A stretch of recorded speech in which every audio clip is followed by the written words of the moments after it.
like 5,250 prisoners in Israeli jails. That number has exceeded 11,000. So putting people into prisons, putting Palestinians in prisons, is a form of subjugation to the occupation. It's a form of putting people in a corner where they are not able to mentally or physically break out of the occupier's stronghold.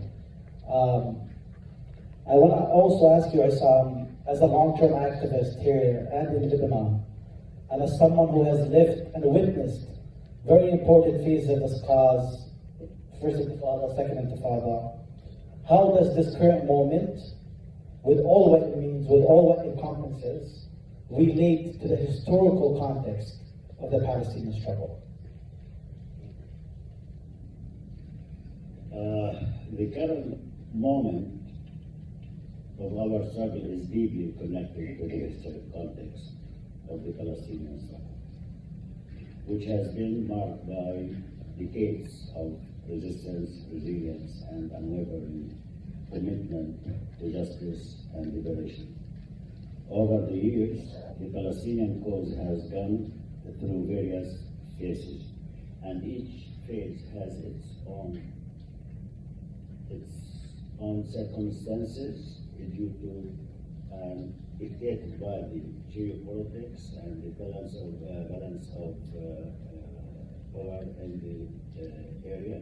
We face our struggle when we have a strong alliance or alliance with the Soviet Union is different than after the collapse of the Soviet Union. So every phase of our struggle has its own characteristics. Like our struggle after 1967 is very much different than before that or after that.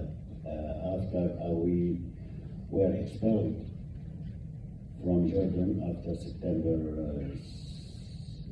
70 is different than when we were expelled from Lebanon in 1982, but the struggle continued. The Palestinian cause has gone through various phases, from the Balfour Declaration, 1936-39 Revolution, Nakba in 1948, resistance movement in the 60s and 70s, to the first and second Intifada, Saif al-Quds, 2021, and now to the ongoing struggle against occupation, apartheid, and systematic oppression. So for the last 100 years, Palestinians have been struggling. And as I said before, each phase has its own characteristics.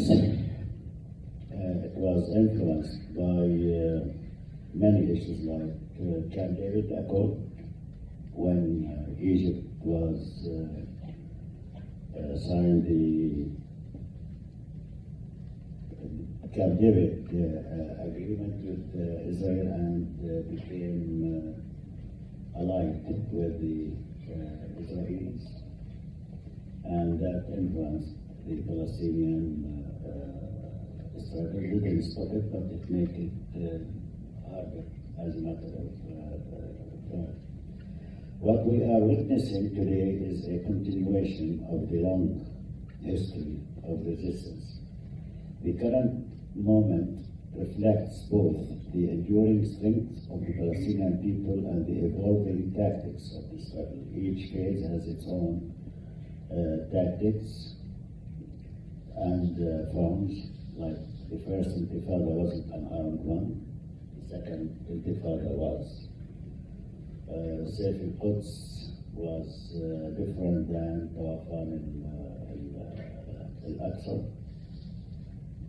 The global solidarity movement, the use of social media to expose injustices, and the increasing awareness of the Palestinian narrative worldwide are a new dimension that amplify the historical struggle. Before Tawafan al-Aqsa, the international community used to sympathize with the Palestinian people from a humanitarian perspective. Oh, those guys, poor guys. But after Tawafan al-Aqsa, people became more aware and adopting the Palestinian narrative and believing in the Palestinian narrative, and their support and their solidarity changed from a humanitarian to political, and that's what we have to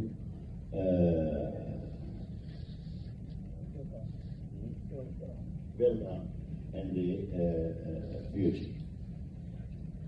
However, the core of the cause remains the same: the fight for freedom, dignity, and the right to self-determination.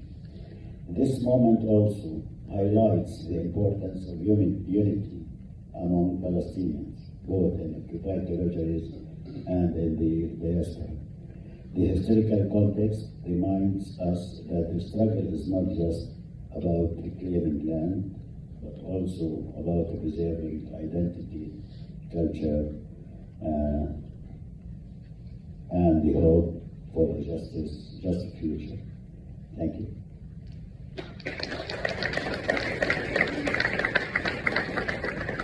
Thank you so much, Hassan. I think Hassan touched on a lot of important points. The fact that people's solidarity with Palestinians has moved from just sympathy to action and political action is something that we really have to capitalize off of for the next coming phase. And with that, I want to ask you, Yara, I think I can speak for everyone when I say everyone is feeling a bit of mixed feelings, right? We're happy that the people of Gaza finally get to breathe, but we're also uncertain about what's to come. There's a lot of uncertainty about what's going to happen next. What does the future of the battlefield in Gaza look like? How does the developments in the West Bank relate to that future? As these conditions on the ground materialize, what comes next for us, all of us, in the movement in the diaspora? So I think one thing that's really clear is that there's a lot of uncertainty, right? Like at the beginning we talked about the phases. So far it's really just phase one that's been agreed on. We know that the administration in the United States, the Trump administration, whose war this is as well, right? It's not just the Zionist entity waging war against Palestinian people, it's also the United States. Is a very unpredictable actor. And he seems to, there seem to be different kinds of messages that have come out of the Trump administration. We saw just recently the statements he said about moving the people of Gaza to Egypt, for example. We also saw that he appointed a few people like Witkoff and Michael Domino, who are going to take up the Middle East file, and these are historically quite critical of the pro-war camp when it comes to the Middle East and the United States. So it's actually quite confusing in terms of what's to come. But one thing I think that's really clear is that our work is not done yet, and that we have a lot of work to do to continue to build the movement that we've been building over the last 15 months. We're seeing really clearly that there's been a shift over the last few weeks to the West Bank, with first the Palestinian Authority putting the city of Jenin, the camp of Jenin, under siege, and then now the Israeli occupation forces committing assaults of Jenin camp. And you know, this is really a continuation of the genocide against Gaza, but it's not new in terms of this shift towards the West Bank. It's actually been reflective of, you know, following the 2021 Battle of Seve Quds, there was actually a decision by the resistance factions to start to build up the resistance capabilities of the West Bank, and so revolutionizing the West Bank. Now, even before the 2021, Jenin, for example, which has often been called like the camp of revolution, right, has always had this long history of resistance alongside Tulkarem and Nablus as well. But after 2021, there was an effort to sort of shift to actually take up a more active role in Jenin in particular, so that Gaza would not be left alone, standing by itself.